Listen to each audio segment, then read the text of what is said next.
we're going to be putting together a complete half rack. This is a 25U unit. This is a lot of gear, and it's all going into our AV networking and now virtualization closet. Looking at the rack that we've got here, it's a nave point 25U unit. Got very nice casters that I put on aftermarket. And if you are interested, I've got links to this in the description below. It's very similar to the StarTAC unit that is almost exactly the same.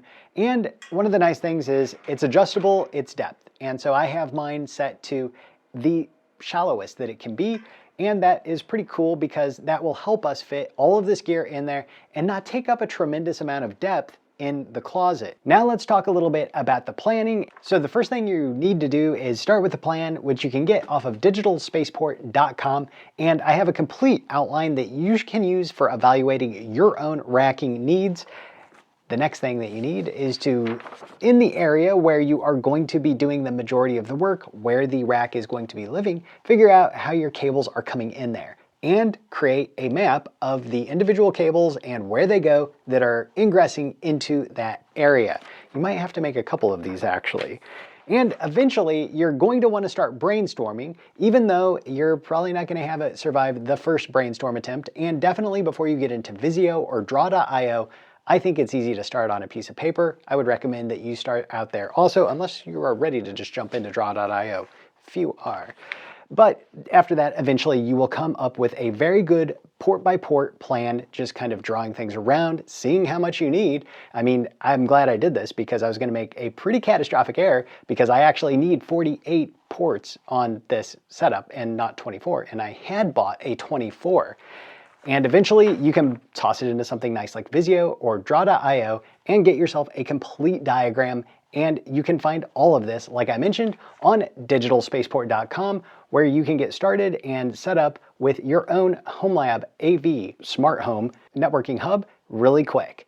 Let's jump into the assembly. We're going to start by basically building from the bottom up. I'm going to start by putting in the APC rails at the lowest slot. Probably the easiest rails that I've got to put in because they just have a grommet on a screw.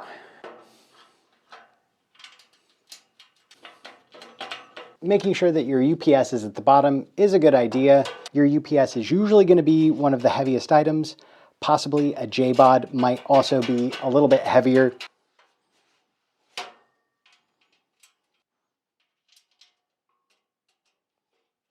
We're going to be pulling the battery out of our APC, which of course you want to do and try not to damage your display. Like this is kind of a little bit high and it'll be going down there. And you can watch my rebattery guide on this very unit, and I'm happy to say that I guess it's been about a year. Batteries seem like they are doing very good still.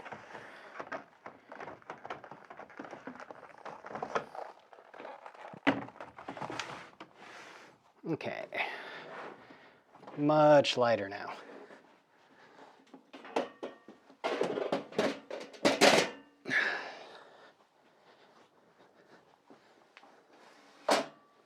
There we go.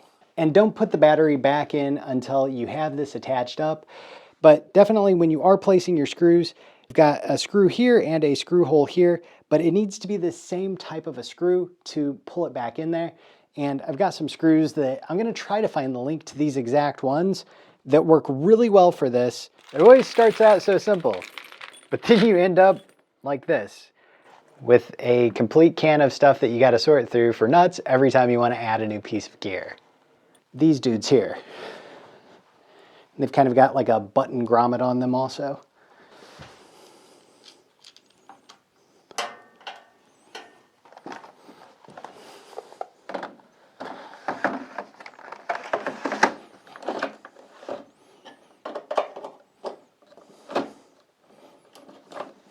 Don't forget your battery retainer screw.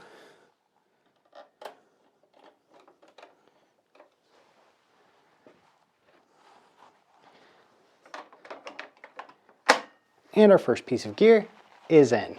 Next up, we've got our cable modem. This is going to be spaced 5 U's from the bottom. Like I mentioned, we're going to have a super powerful mini computer down there. So yeah, Hold your breath for that. Let's count up 5 and install the first rack tray. And for the cable modem,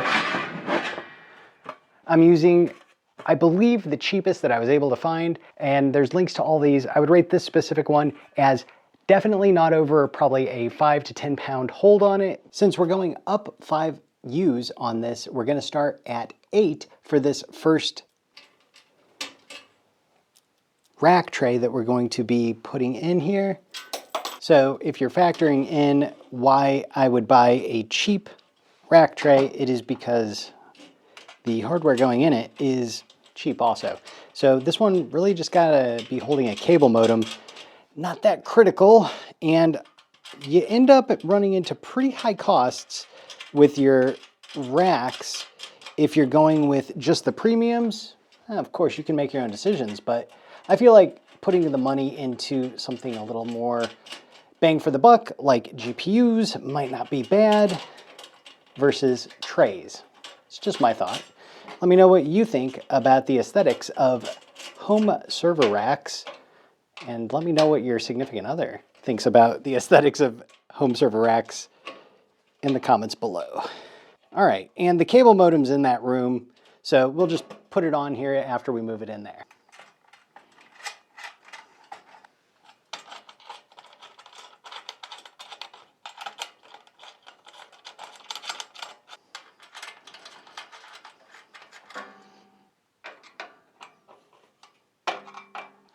And after this one, we've got the UXG Pro.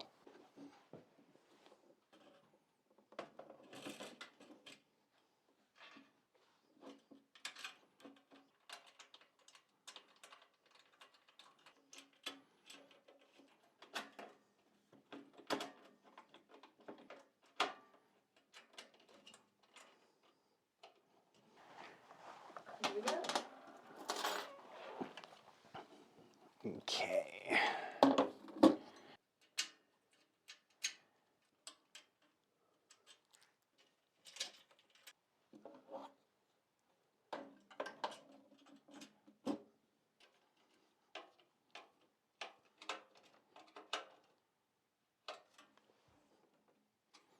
It's nice when you get to the point where you don't have to be bending down to put every one of them in.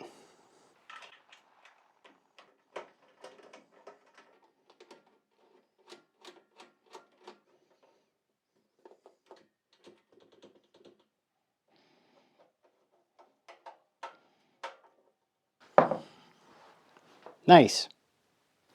Looking really good. And your patch panel, of course, is something that you could also consider using a pass-through if you wanted to use pre-terminated cables. If you're not comfortable or want to buy the equipment to punch your own, they make kind of the whisker things that you can just poke the whole cable through. That might work out for a lot of people pretty well also. The rest of the assembly we're going to do inside. This is actually kind of strategic where you place your patch panel. If you place it a little too low, then you got to be bending over. You definitely don't want to do that. But this gives me a nice working surface in the back of it. And at the same time, I don't have anything between here and there right now, which is really nice. This is also exactly the reason that you need to have a plan for which port goes where before you start this.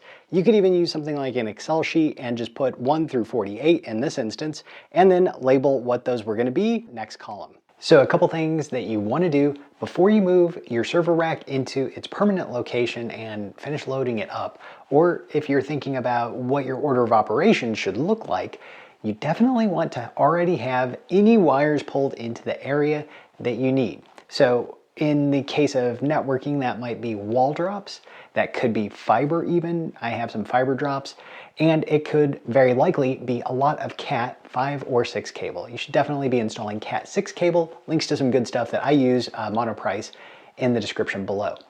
And you definitely want to home run all of your Unifi access points. Your wireless access points can operate in a mesh setup, but you really don't want to do that. It's going to degrade the performance of them. And if you can run a wire for PoE, well, that same wire can function for data transmission also. So definitely you want to home run all of your Unifi access points. This is really just a closet, and it is a good location because nobody actively uses it and it has a good amount of space. Some of the downsides of it are that it doesn't have any really good insulation in the walls that I can tell, and I never put insulation in the walls in this location, which, boy, I wish I would have. It also is pretty reflective, so all the noise is going to reflect around a lot. That's why one of my requirements of being pretty much silent is hard to meet, but also pretty critical, because it'll echo out into this room really crazy. So another thing that definitely you want to think about is the location and its proximity to crazy animals or crazy children. Fasten this to the wall, and if you have it attached to the wall, make sure that you can latch it and unlatch it, possibly even have a lock on it. Your budget is important when you're going into this, and I saved a ton by going with used for most of the Unifi gear, even though some of it is the current stuff out there. I'm going to talk about the typical cables for this type of an installation. Again, this is audio visual, so we've got our speaker wire, of course, and that's a lot of speaker wire.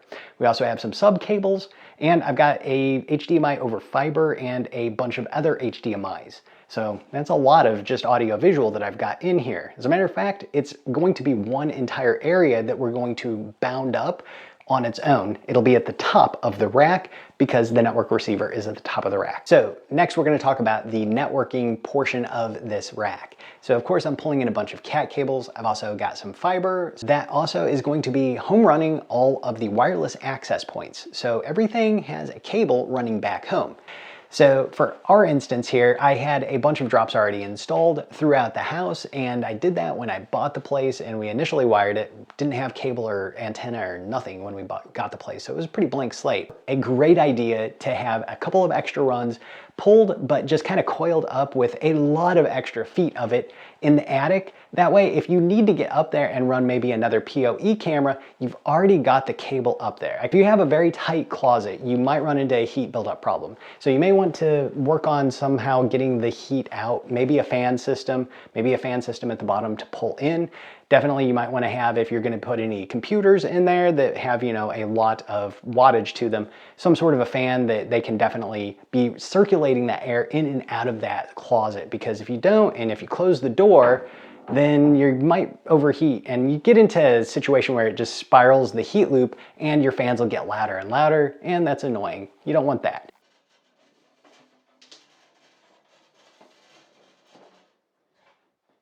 So the rack actually can come out of the closet pretty good amount and still be plugged into the wall. So you can see there, that's a lot of space that you can have, and definitely that is a feature that you would like to have if you're thinking about a portable rack and the need to get behind it. So I have a bundle of wires here, and these are the speaker wires for the Marantz. By the time you get to this phase, if you're doing an AV thing, make sure that you have tested and toned out all of these and that you don't have any breaks in them so that you don't run into any major, really big hassles when you finally get this hooked up and you have to go up there and fix or pull a cable and replace it. Stepping on a cable, sometimes it's one and done. So probably about here is where most of these will end up plugging. So that actually gives me a pretty good idea. We're going to use this cable to basically mark, and that'll be our template cable that I use for creating the rest of them. I'm going to go ahead and plug it into one of the receptacles back here. So getting the cable sizing right is a little bit of an art, but if you do a good job, then everything is going to fit and look really nice at the end of this. Leave some of this touching the ground when it's unfurled is a great idea. Now we're actually going to have this kind of wound up in the back, so it'll actually travel very nicely, but you're going to need to let it out as you pull the rack out if you have it coiled up. We can probably look at this and say, yeah, that right there is still technically on the ground a little bit.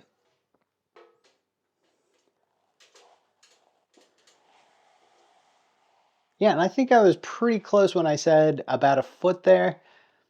So I'm actually going to come out and just kind of make a dot on that in case I make a couple errors. While cutting, it won't be too short because these are pretty long. I would say they're about 10 feet each at this point.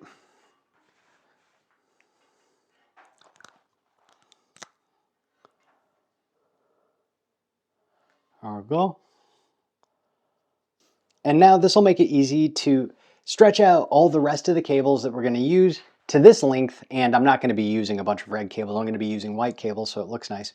But we'll stretch out these red cables and I'll lay all the white cables next to it, cut them right here, and then terminate them. So next we're going to use our template cable to cut our other cables. And I've got a pile of them here. So definitely when you get to the marking phase, you probably want to just go ahead and do all of the marking all at the same time so they're all the exact same length. I'm going to use this one here though at the moment and just show you and demonstrate. So kind of hold them together, pull, and keep an eye out for where your mark is on your template cable. There it is, right here. So I'm gonna go ahead and make another mark. We're gonna end up cutting this right here. I already showed you how to do crimp down when we did the UAP wireless. So I'm not gonna show you that again, but I am gonna show you how to punch down.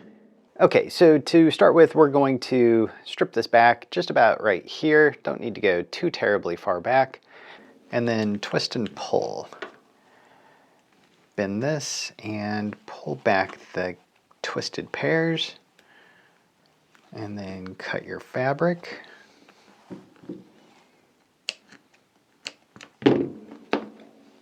Pulling these back.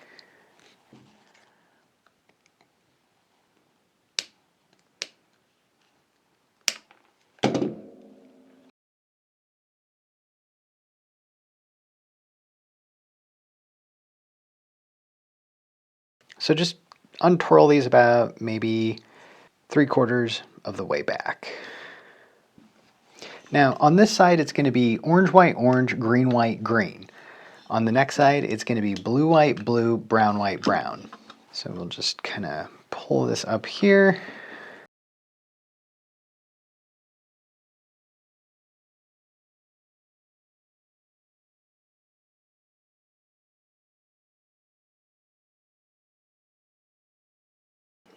And the next ones after this that we're going to do are the brown, white, and brown.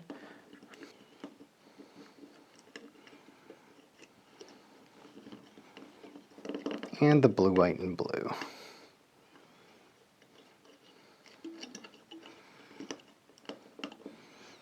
And I hope you're having a fun time setting up your rack, making it look pretty. Let me know what yours is like in the comments below. And especially let me know about your networking setup that you have on it.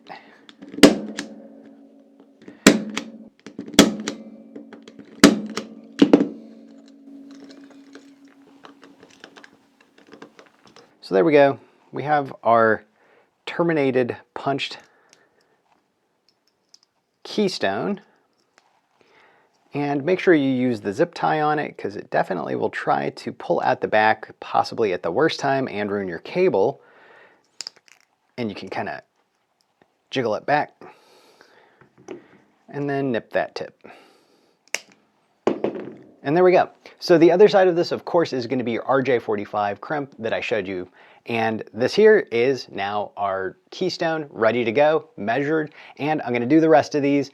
Let's go back in there and actually plug them up and get them put into the Keystone patch panel. So after a thrilling night of being a cable monster, I came out with all of the cables punched finally. So let's get these hooked up. But before we get these hooked up, we're going to do one extra thing. We're going to put the fingers from Monoprice that I talked about on the back. This will give us both strain relief and a nice place to coil things up. And so these are the Monoprice 1U finger things that I was talking about. And while it looks, you know, of course they're built for kind of having the cable slide in and run down, you can also just loop something around it and then Velcro it up to hold things also. So I'm gonna have one of these pretty close to where the network cabling is. I'm actually gonna go just, I think 1U higher than where the network cabling is so that it can kind of curl up into this. And I believe that puts me at 17. See, this is why you want a rack that's mobile. That's so nice. No, that's going to put me at 16. So I'm going to put this at 16. I'll try to show you what I'm doing also while I'm doing it. Okay, so we've got our nuts in. Also, make sure when you put your nuts in that the flanges come out to the side. That way it's carrying metal all the way down and not the clippies all the way down.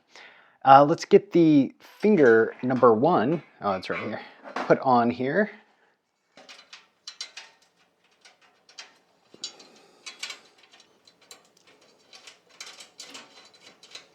So I've got 3 bundles. I've already separated them, and I've already labeled the bundles, and you can see I've got this bundle, and this bundle. This is really easy for me because these 2 bundles are all PoE and these are not PoE. And also the plates that they're attaching to are essentially going to, this plate is non-PoE and all of these are PoE. So that makes it pretty easy for me. I'm gonna start out with putting the PoE on this side and the non-PoE over here on this side. So I'm gonna start out with those PoEs. And for these dudes on the Keystones, when you put them in, put the base down and the clippy side up. So kind of like this. So your cover that you have, put that on the bottom. And once you get the tooth bit in there, just lift it up.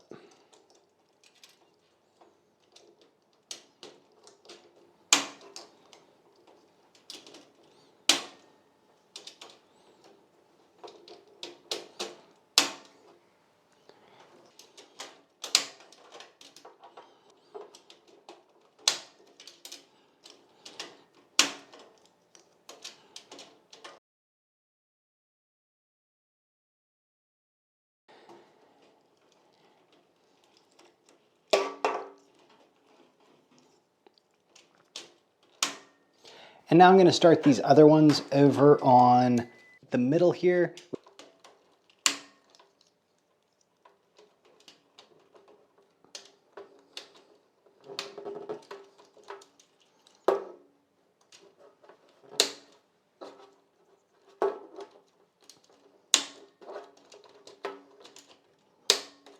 There we go. Nice. So I'm just going to do a little light bundling of the groups back up here after I kind of flake them out over the top. But I think I'm going to bundle these 10. Up here I'm going to keep them separate, but going backwards from this, I'm just going to try to common bundle all of these 10. And so one takeaway that I've kind of thought about as I've been going through this is I really like the scoop out wall pass-throughs and then having the actual kind of more formal punch plate that I have for the Cat 6 versus having the keystones and the walls. It's just a lot more accessible. And honestly, if you're doing this for the first time from the ground up, I would recommend doing that instead. It also makes it a little bit easier to kind of have some extra service loop that you know where it's at and you can keep an eye on. In case you need to re-terminate something, you definitely want to leave extra cable in the wall or looped up behind it somewhere that you can easily access. And of course, keep it fun. Have a good time while you're doing this. You're going to have an awesome, capable system at the end of it. So, I mean, days. I know I seem like I've been wearing the same clothes and hat for the entire video, but days and days of washing and putting back on the same clothes is essentially the part of it you didn't see. So also make sure you plan out some time to do this. And as you might note, I don't have internet right now, so some households that could be a pretty big deal. I'm just going to start bundling these together from here on out since they're all the same length, and going to the PoE really does turn into a tentacle mess when you're dealing with this many cables.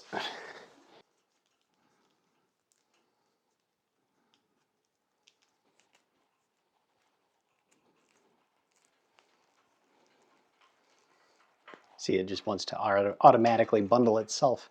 Self-bundling cable. All right, and so we've got a pretty decent coil here. I'm going to separate this out 5 for 5 whenever we get it back there. I think this looks pretty reasonable. Pretty good, actually. And very serviceable. That's the main thing that I'm after here. So here is the end product of just the long ones that are going to be attached to the wall, but nicely coiled like I was talking about off these fingers. Again, those Monoprice 1U things, really good for doing this. Now, depending upon how much you've given into the voices in your head, if you've gone this far, you're probably ready to also terminate some specific length cables, which you definitely want to mark them. I'm not sure you can see this, but I've got colored markings on them so I know which one goes where for each piece of your equipment that goes in here. This way, they don't have to be just a long cable that you coil up again and have no place to put. These specifically will curl in and attach directly to the piece of equipment that they're intended to, and that will make you happy if you are an obsessive person about the amount of cables in the back of your rack. So I already did this, which meant that I already put the rack's shelves together, placed gear on it, and measured. So you do want to actually put the gear in and measure before you get to this part. We've got the cheapest 1U shelf that I could get that was, you know, decent enough. And I've got a link to this. It was cheap, definitely not probably more than £5 in that one. After that, I've got pile. This is actually a really decent rack shelf. These can hold a decent amount of weight. Like they can hold an Xbox One S without bending or anything like that. 2 packs of these are in the $40, $45 price range. And the final rack that we're going to be installing here, or the final shelf on our rack we're going to be installing here, is this actually ridiculously expensive and incredibly heavy one. And I forget exactly how much I paid for it, but it is just for one of these going to be in the $50-ish range. But you really have to have thick metal and a lot of carrying capacity for something like an AV receiver because they are very, very heavy. You can see I've got the shelves now installed. The first piece of gear that we're going to put into the rack is going to be heavy. Again, heavy stuff goes at the bottom. So I'm going to show you really quick the piece of gear that we got going in here. And if you're a fan of the channel, you've seen this before. This is the all-flash Threadripper Pro 5955WX. I believe it has 256 gigs of RAM in it. I might try to up that to 512. Oh yeah. And you know what? It really is a quiet server. However, it's a little bit hot, so I can definitely foresee I'm probably going to be swapping out that motherboard for something a little more energy efficient. But overall, great fit, and this case is really built for this size of a rack. Not bad. Not bad at all. It has two 10 gigabit ports on it and 100 gigabit Mellanox CX4 that we've got in the back. Can be our ultimate virtualization server, but can I get the temperature to be stable in a closet? That's going to be a challenging thing. Make sure to hit like and subscribe so you can stay up to date on whether I can accomplish that. That's going to be a pretty big task right there. The next thing that I'm going to put up on this next U is a blank. And this really, for this type of a rack, probably is more aesthetic. Maybe there's some noise mitigation, but really it's more aesthetic, and it does look really nice. These APC blanks, love the way they look. Of course, there's some metal blanks and stuff like that. Check the links in the description below for those. Next, we've got our NVIDIA Shield. Still, in my opinion, one of the best media players around, and definitely does all the bells and whistles, and finally got an update. So it's not a horribly insecure device, hopefully, anymore. And after that, we're going to put in our cable modem. Of course, up after this, we've got our Cloud Key. This is a Gen 2. I'm going to put a 2 terabyte SSD in here. Right now, it's got a 1 terabyte hard drive. Above this, we've got our UXG Pro with its two 10 gigabit and two 1 gigabit ports. And you can really configure these ports around quite a bit. So you can change this to two 10 gigabit for WAN, and that's pretty cool. And after that, we've got our PoE switch. Again, pretty simple PoE switch. I can see myself combining these two and replacing one of them with probably a 24 port PoE in the future. USW 150 watt PoE. This will be plugging into these. And up here, we've got our 24 port switch 24, and this is a very early generation switch, but it really, for what it does, it's going to move the packets just fine, and it is silent, which love that about both of these two switches, silent. And the UXG Pro, I can't hear it making any noise. Honestly, the loudest thing is the hard drive that you can hear, you know, doing the kind of hard drive thing in there every now and then. After that, moving on up the rack, we've got very tight fit. So I believe I said you're gonna have to make some changes along the way, and this was one of the changes I had to make along the way. So to get this into here, I wanted this over here because these ports are PoE, so I had to push this up a little bit. I ended up adjusting this shelf up a little bit more as a result of that. Now, it's not that big of a deal because the thing going here is actually a kind of missized, not full 2U deal at any rate, and we'll get to that shortly. Above this, we've got our link station. Of course, you can check the review on the link station, and of course, definitely check out the all-flash storage server. Dedicated videos have already been done on those in this channel. So the link station, 2.5 gigabit version, not the 10 gigabit version. Dang it. So above this, I'm gonna put two 5 terabyte hard drives. These are just little USB dudes. I've actually had them for a really long time, and they connect over to the link station. And they're just a mirror, 5 terabyte mirror. Link station, 4 core, not a powerhouse. Does have 16 gigabytes of RAM though. And beside that is going the Flex XG 10 gigabit switch. Now this is a PoE switch, and with 4 10 gigabit ports.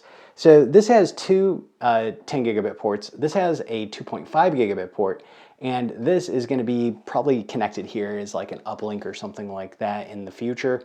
Next up, we've got our Xbox. I almost dropped that, which we're going to put over here. That was very close, actually. I'm sweating now. I'm definitely sweating now. I thought that was going to bite it. We've got the Xbox here. Gonna give it just a little bit of room. And behind this, I'm gonna put the Hue. Now, we don't need to have the Hue connected and running, but I do like to have it planned out and plugged in for the Ethernet in case I do need to power it on. That way, if there's a Home Assistant issue with the lights, I can just go back to that for controlling the lights. So I'll just put this up here. And then after that, our Logitech. That's a remote controller, home automation, the Logitech Harmony Elite. And the final piece of gear we're gonna put in our rack is the Marantz.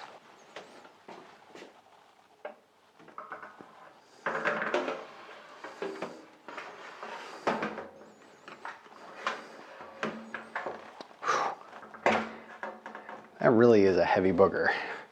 And it is looking pretty darn good. We've just got a few more steps here to power up. But I've got to admire it now that I've got all the gear in. It looks good. And you can be sure to download and check out the guide that's on digitalspaceport.com. If you're interested in setting up your own half rack, full rack, each person is going to have a different use case, and this guide will walk you through what your use cases look like. Of course, we've got tons of networking, we've got our audio video, we've got tons of just the entertainment center, audio video stuff down here. And at the bottom, that Threadripper Pro, man, that and Proxmox, it's gonna be a virtualization powerhouse. Let's get this finished. I'm very excited. I cannot wait to turn this on. All right, so we've got a couple of mount spots that we're gonna use some of these. Let me say, I think they're kind of frankly a little bit cheesy, and certainly they are prone to strip out, so be very careful about over tightening them. But the cable management that comes with either a Star Tech or a Nave Point does have these cable management doodads. Now they can go on the inside or the outside. I'm gonna put them on the inside with the opening facing the back, which doesn't give you tons and tons of room, but these are not gonna be holding very many cables. I'm gonna use this to route just the power cables, and this should provide us with a very clean way to get the power up and down to the UPS on our setup. And I doubt you can see where these are going, but we got 1, 2, and 3. So we'll put 3 on this side. And I was checking out the other side over there, and since I've got so many pieces of small gear, I think I'm gonna have to put 3 over there also. There we go. So that one's in good, that one's in good, and that one's in good. I'm gonna go ahead and install the jumpers now. Most of these are over on the Ethernet side, so most of the gear, of course, in your rack, usually gonna be just Ethernet. I do have one PoE thing also in here though, so that'll go over on this side. And of course, like I mentioned, cut the jumpers to the size after you have your gear in place and can measure it. That way you don't have excess. if you just stamped these crimps, you may need to pop the tab to get it to bite. There you go. The sound you want to hear. And you can use colors and just make a little label map with the different colors and the different gear it's going to. You can use these fingers for managing the power cables. So when you get down to your groups, you're going to have group 1, group 2, and group 3. There's very likely to be something similar to this on your UPS. One of the nice things about having a kind of more industrial UPS is that you can have it shut down specific groups if there's a power outage instance. And for instance, I don't want to run the AVR, I don't want to run the amp, I don't want to run, the Xbox, any of that stuff. I do want to run the networking, and I do want to run the computer just long enough to get it power down. So I need to make sure that the groups for those are adequate and that I've selected the appropriate ones. All of that's actually pretty easy to do. It makes it actually really viable to have even just one UPS. Granted, this is a pretty big UPS, but one UPS providing protection for this much gear.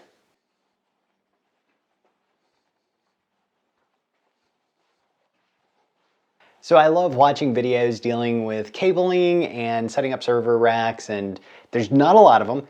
And most of them, I can't think of any that haven't actually, usually don't show you how to deal with these. And I'm gonna be honest with you, this is gonna come down to your own patience and your own persistence. DC wall warts, well, they're just a fact of life if you're dealing with a multi-purpose rack like this. So I would highly recommend, well, first off, mostly you're not going to be able to fit them all on a UPS. There's just so many ports down there that you're going to be able to plug into. You're not going to have enough receptacles. So you're going to need to get a either mini vertical or horizontal PDU. So this one is rated for 120 volts, and you want to check this out if you're in a different country especially, and 12 amps. And it takes one plug-in and it gives me 5 breakouts. Now that's fine because for the most part, all of these dudes are gonna take almost no wattage whatsoever. There is one additional thing I'm gonna plug into it, and that is the Xbox. So it takes a little bit of wattage, but still will be well within our envelope for this. Now, if you look at the back here, it's got some pushy retainer things on it. And you might be able to see it a little bit better if I do it over here first, but it's meant to go into the square rack holes and then slide down. So you start at the top and get it in, and as you're working it down, the next one, and then it's held in place. Now you could mount this on the back facing backwards, but I'm gonna do it a little bit differently just because I think it'll be a little bit nicer for this setup to face it inward. And since I don't have anything on this side over here presenting as an obstruction, and all the audio stuff is gonna be basically up here, I think it'll be okay to mount this, let's see, and to pull it up, you kind of start and get the bottom out and then get the top out. I think it'll be okay to mount this on the inside. So you can use the same mounting strategy that I just showed you there and get it to mount on the inside also. The next, I think, most critical component of getting this to work is UL listed. So make sure they are UL listed. Make sure your gear is UL listed. And make sure they're also probably the same length is not a bad idea here. You might, as you get towards the top, want to pull one longer one in, like I've got one longer one there. But these extenders will make it nice so that all the wall warts can plug in. And I would recommend starting one at a time, because if you start with all of them, good luck managing the cable chaos. And then we'll just come back over here, over here, over here. And at some point, you're going to need to span over to wherever this runs. This one looks like it definitely only can have enough to probably run directly over there from here. And yeah, so I'm going to actually Velcro this up here a little bit, and that way we've got just one running over there. Where is the Velcro? Can you throw me that Velcro? Velcro. I use a lot of Velcro. It's like a big Velcro day. You're probably going to need to do it a couple times, honestly, until you're happy with it. I needed to do this a couple times before I was happy with it. I'm going to use another one of the short ones here and kind of try to layer them like this, because we're going to do something at the end with them that hopefully makes it look a little more attractive. Despise these things. Absolutely despise these things. Okay, this one is for the NVIDIA Shield, so does not need to actually. You can use these also to kind of gather up your cable if you need to shorten up a cable. Like for the NVIDIA Shield that I've got down here, I don't need tremendous amounts of length on it, so yeah, there we go. Now on these trays, you're gonna see that there's slots on the back, and that's basically for zip tying, or you can also put some Velcro in there and wrap it around to pull cables nicely over if you have spans of them. Some of these trays are not going to have it. The actually really cheap ones do have it. The piles do not have it, and the Marantz holding tray up there, it does have it also. So we'll get this last really big one in here. They're just a fact of life. Just a fact of life. And this is for the cable modem.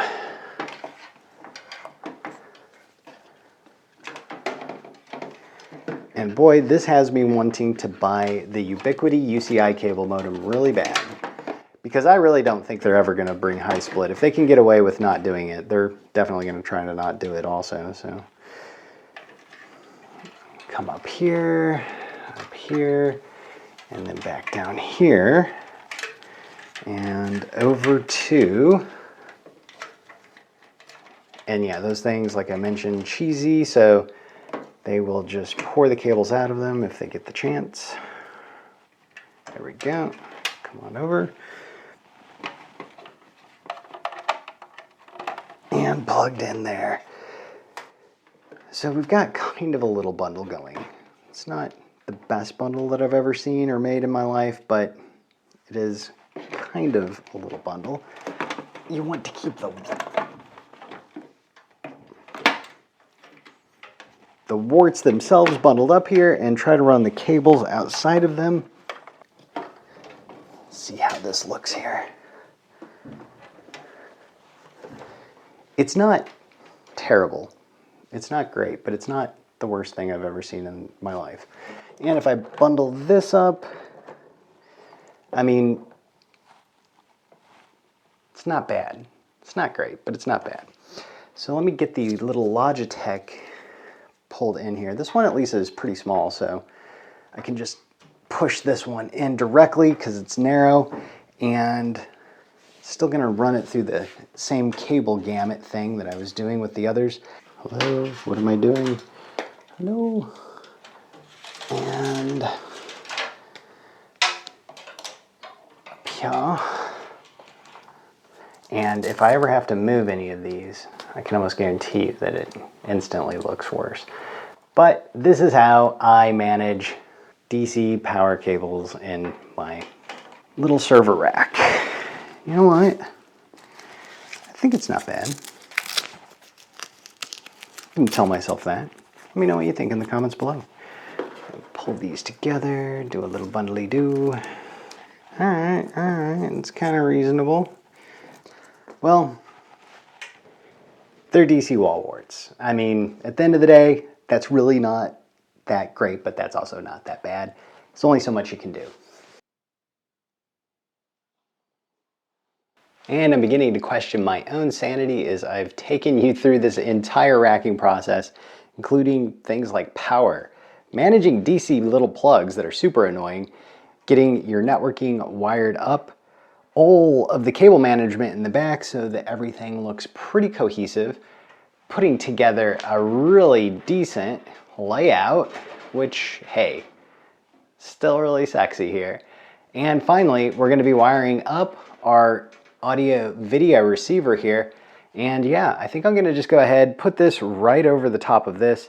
Actually, it might look like it would impede the flow of us being able to get up into these, but I don't think it's actually gonna be that bad. And we will have this puppy wired up and then we can power it on. I am excited. Final stage of wiring up.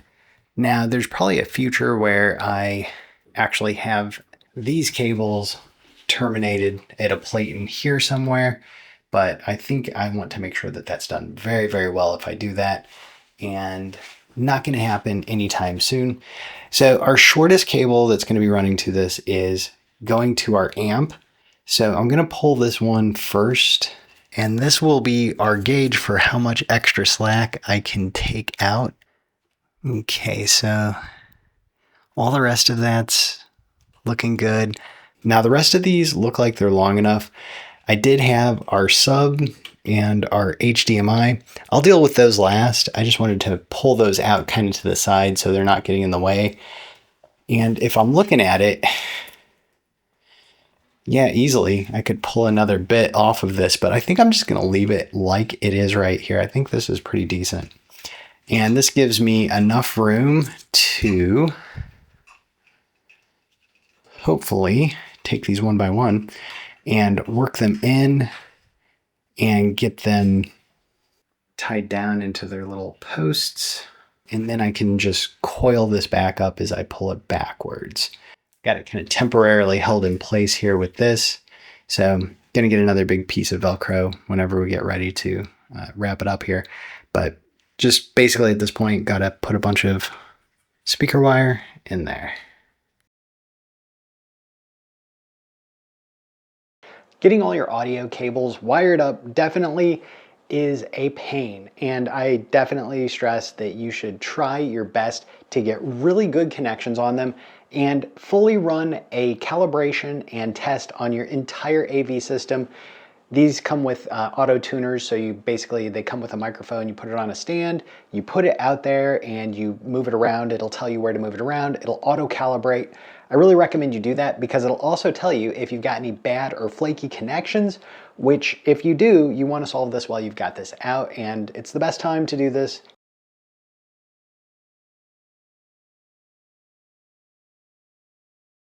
So putting together a nice looking, well-managed half rack is a lot of effort. It is also a lot of reward, and this looks good. I'm very pleased with the outcome. I think if you're taking the time to do this, make sure that you do a good job. Take the time, make sure you manage the cables, make sure that everything is done that you need to have done as well. Like I mentioned, talking about order of operations, make sure that you have the networking handled before you get to the part where you're plugging it into the rack, because if it's not in your area, wherever your area is, if it's a closet, if it's a room, whatever, you're gonna have to go do that later and it's gonna be a mess. And in this instance, where my access to the attic is actually right where this goes, it's actually a pretty big problem. Make sure you also leave enough so that you can pull your rack out for servicing. You need to clean underneath it at a minimum. Every couple of months, you want to make sure that you can vacuum stuff. Having it portable to where you can move it out is kind of a must. That's why we actually went through all the extra pain in the butt to make sure that we had coils that are service loops in the back of this so we can move it easily in and out of this area. This is a really great network setup I've got also. I've been very impressed with Unifi since I started using them. It has been fantastic. So I look forward to reading what you guys think in the comments below. Thanks for watching. Thanks to all of our members. And definitely, I want to give a big shout out to all of our members, all of our Buy Me a Coffees, all of our Patreons. Really do appreciate it. Everybody have a great rest of your day. Check out the website to get the guide, and I will check you out next time.